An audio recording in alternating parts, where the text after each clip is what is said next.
ગુજરાત 18 લાઈવમાં આપનું સ્વાગત છે। ઉપલેટા ગ્રામ્ય પંથકમાં જર્જરિત પુલ અને બિસ્માર રોડ રસ્તાને લઈને ગ્રામજનોએ બેનર અને સૂત્રોચ્ચાર સાથે વિરોધ નોંધાવ્યો। નવો પુલ બનાવો, કોઈનો જીવ જાય પહેલા નવો પુલ બનાવો, આ પુલ પડી જાય પહેલા નવો પુલ બનાવો, આ પુલ પડી જાય પહેલા નવો પુલ બનાવો। સૌરાષ્ટ્રમાં શહેર અને ગ્રામ્ય વિસ્તારોના અનેક સ્થળોએ પુલ અને રોડ રસ્તાને લઈને ગ્રામજનો આંદોલન તેમજ વિરોધ કરી રહ્યા છે। ત્યારે રાજકોટ જિલ્લાના ઉપલેટા તાલુકાના ગ્રામ્ય પંથકના સૈયદ કલારિયા, વશલા કલારિયા, નવા કલારિયા, જામટીમડી વગેરે ગામના રોડ રસ્તાઓ અને પુલ બિસ્માર હાલતમાં થઈ જવાથી લોકોને ભારે હાલાકી ભોગવવાનો વારો આવ્યો છે। ત્યારે ઉપલેટાના વશલા કલારિયા અને જામટીમડી વચ્ચેનો જે વીડી વિસ્તાર તરીકે ઓળખાતો પુલ જર્જરિત હાલતમાં હોય તેથી ભારે વાહનોને લઈને જાનહાનિ થવાની પણ ભીતિ સેવાઈ રહી છે।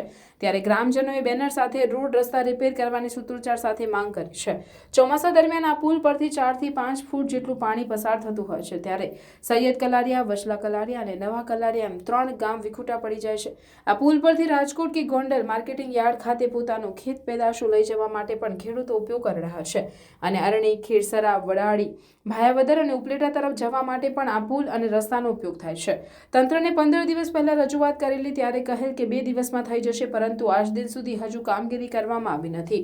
માર્ગ અને વાહન વ્યવહાર તંત્રને પણ આવેદનપત્ર આપી અને રજૂઆતો કરેલી છે કે આ પુલને ઊંચો લેવામાં આવે। જો આ અંગે કોઈ કાર્યવાહી તંત્ર દ્વારા કરવામાં નહીં આવે તો ના છૂટકે ગાંધી ચિંધ્યા માર્ગે રસ્તા રોકો આંદોલન કરવાની ફરજ પડશે તેવી ગ્રામજનોએ ગંભીર ચીમકી ઉચ્ચારી હતી। મારું નામ દિનેશભાઈ વલ્લભભાઈ કોટડિયા, હું રહેઠાણ વચલા કલારિયા। અમારી માગણી એ છે કે વચલા કલારિયા જામટીમડી વચ્ચે આવતો વીડીવાળો પુલ બહુ જર્જરિત હાલતમાં અને એની અવધિ પૂરી થઈ ગયેલ છે, માટે અમારી માંગ છે કે નવો અને ઊંચો પુલ બનાવો। ચોમાસામાં આ પુલમાંથી 5 થી 6 ફૂટ પાણી ભરાઈ રહે છે, માટે અમારો સંપર્ક કપાઈ જાય છે વચલા કલારિયા ટીમડી વચ્ચેનો।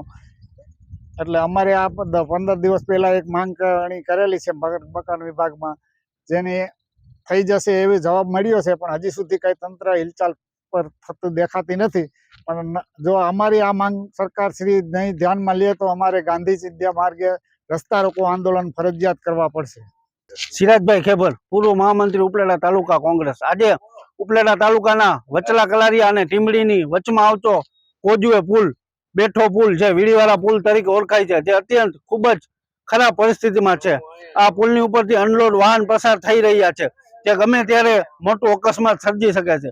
3 કલારિયા, ભાંગ, ટીમડી, સાજડિયાથી એરણી તથા આજુબાજુના ઘણા ગામડાઓની એવી માંગણી છે કે આ પુલને રિપેરિંગ કરી અને નવો બનાવવામાં આવે, મંજૂર કરી નવો બનાવવામાં આવે। રાજકોટ જવું હોય તો આ પુલ ઉપરથી પસાર થવું પડશે। ખેડૂતોને ગોંડલ માર્કેટિંગ અને માલ વેચવા જવું હોય તો આ પુલ ઉપરથી પસાર થવું પડશે। વિદ્યાર્થીઓને કોઈ પણ સ્કૂલે જવું હોય તો આ પુલ ઉપરથી પસાર થવું પડશે। 3 કલારિયા, ભાંગ, ટીમડી, સાજડિયાથી મોજીરા, અરણી તમામ ગામોની માંગણી છે કે આ પુલને વહેલી તકે બનાવવામાં આવે અને ઊંચો લેવામાં આવે। જો તંત્ર આ વાત ધ્યાનમાં નહીં લેવામાં, અમારી વાત ધ્યાનમાં નહીં લેવામાં આવે તો હવે ના છૂટકે અમારે રસ્તા રોકો આંદોલન કરવાની ફરજ પડશે।